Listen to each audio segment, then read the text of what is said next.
Hello guys, and welcome back to another review. This one is going to be a little different since I'll be tackling a series this time around. I usually want to stick with movies, but I also want to expand my horizons a bit too. And what a perfect time to decide than with Jellystone, a new HBO Max original. It's created by C.H. Greenblatt, the man that also created Chowder. It's pretty much the characters of classic Hanna-Barbera cartoons, such as Top Cat and the Gang, Yogi Bear, Huckleberry Hound, and so much more, and giving them all a new spin. A very silly, goofy spin. New designs, personalities, and even gender swapping some characters, such as Jabberjaw, Augie, Loop the Loop, and Cooch, and a couple others who have been changed into girls. I haven't really watched too much of old Hanna-Barbera cartoons, just mainly whatever aired back in the day on Boomerang when I was younger, but I am familiar with these characters well enough. Reactions have been very positive so far on what I've seen, and it's just okay. Sorry to burst the bubble like that, but I just gotta be honest, the show is just okay in my opinion. Let's go over my thoughts. It has 10 episodes on HBO Max at the moment, following the 2-segment structure a ton of cartoons usually do. So really, it's 20 episodes, since I counted each segment as its own episode. Going into this show, knowing of its silly structure, I came into it prepared, and I still wasn't ready. The first episode of the show is literally about Yogi gaining an infinite stomach that gives him a huge appetite and ends up eating everyone in town. Yep, that's the type of show this is. At times, it reminds me of a regular show. The plot starts out fairly normal, and then it just nosedives into complete absurdity. With how weird some of these episodes can get, it made me wonder, why are we doing this with the old Hanna-Barbera characters? Why couldn't C.H. Greenblatt just come up with another show? His last one was Harvey Beaks, which wasn't bad, so if he just swapped out the Hanna-Barbera characters with his own, nothing would really change here. For example, let's compare the old episodes to the new ones. Yogi Bear wanted to get a picnic basket, where here, he is wanting to become an anime action movie star in one episode, or having his profession be a doctor surgeon, or believing that he's 98% cat, or competing against Boo Boo with having the tallest boots in town. You see what I mean? It gets a bit far sometimes. As for the other characters in the show, some are mainly backgrounds. They show up for a line or two, and that's that. I'll mention my two favorites.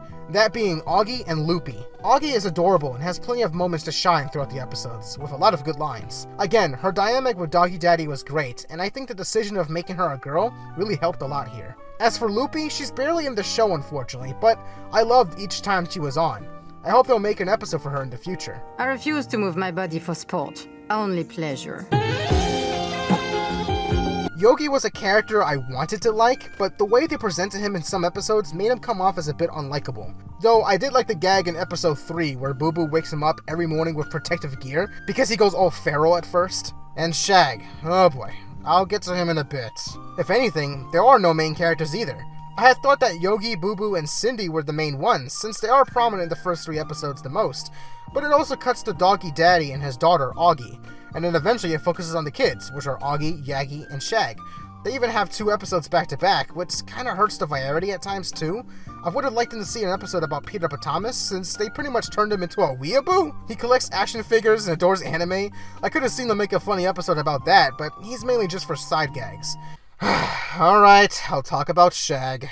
He's probably my least favorite character in the show, to be honest. His personality is that he wants to party, be popular, and be successful. He speaks in an overly black tone, and apparently he's supposed to be a kid? I'm just saying this place could use an upgrade. It doesn't really match my level of cool dude-a-too. It's obviously an adult doing his voice that's been pitch shifted through editing to make it sound young, and it's just a bit bothersome on the ears. It's weird because Augie and Yaki are actually voiced by child actors, and it works for them perfectly.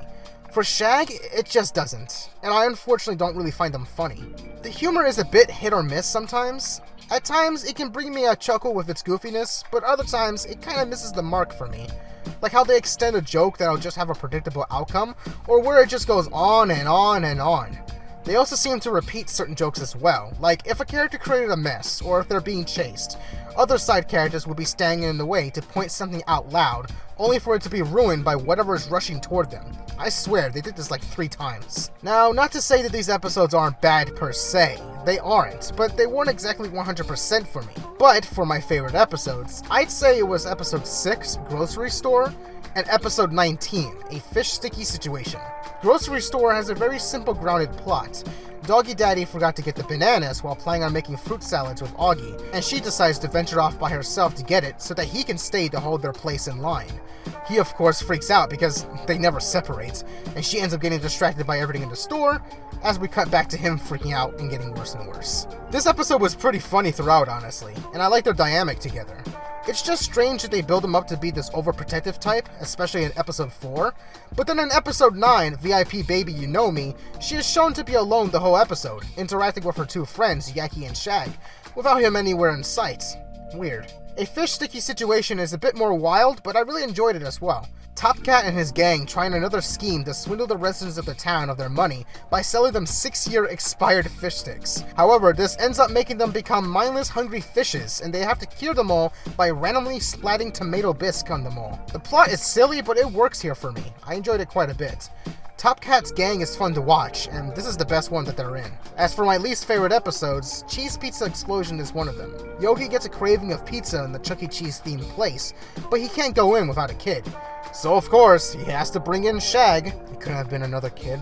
And he's just yelling for half the episode. It gets pretty annoying quickly. In fact, just to also mention, the second that the robot singers turned their eyes red and got all evil, I rolled my eyes super hard. Like, of course they went in that route. The other episode I wasn't really a fan of was Must Be Jelly. Cindy is very overworked at the hospital and even forgets to read with her friends at a book club. So what does she do? Create a weapon that turns everyone to jelly so she has enough time to read her book. But she just ends up turning everyone into jelly. So then, what does she do? She spends 3 years creating something to undo it all. The end. It makes her end up seeming like an insane psychopath, which is what I guess they were trying to go for. But the other episodes didn't really make her like that. Here, she doesn't learn a lesson or realize that she's gone too far. Nope, she just does it and then attempts to fix it. The end. So, as you can see, I'm pretty mixed on the show. I do like certain things about it. The art style is cute, the music is eccentric with a heavy emphasis on the kazoo, and some of the humor is pretty good. Like this joke here in episode 13, DNA OK. Yogi, wait! Where are you even going? And how? We're on the 4th floor. Or in Grocery Store, where they subtly reference the gender change to Augie out of nowhere. If we go back now, we'll lose our spot in line. Oh, you're right! Excellent point, my beautiful girl son. But there's a lot of plots done in these episodes that I've seen before from other cartoons in the past. Nothing really too new or fresh that sticks out for me.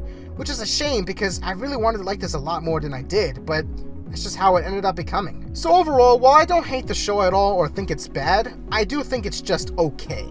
Nothing amazing, but nothing awful. It definitely has its moments, but nothing that would really stick out for me. I'm giving it a light 6 out of 10. I was fighting to either give it a 5 or a 6, but I think a 5 out of 10 is a bit too harsh. I do recommend it for fans of Chowder and Hanna-Barbera characters. Maybe the goofy combo can work for you and you can take the show for what it is. For me, I was pretty much going by each episode one by one and finding more problems to talk about than to fully enjoy it. I guess for me, I prefer cartoons that's more story-driven, not random plots. Cartoons like Steven Universe, Kipo, Avatar, and Invincible. Stuff like that. If only I could find a new one to watch that's like one of those. Centaur World, eh? Sure, I'll review that one next. Oh, right. I forgot that movie even existed. Fine, I'll watch that one first.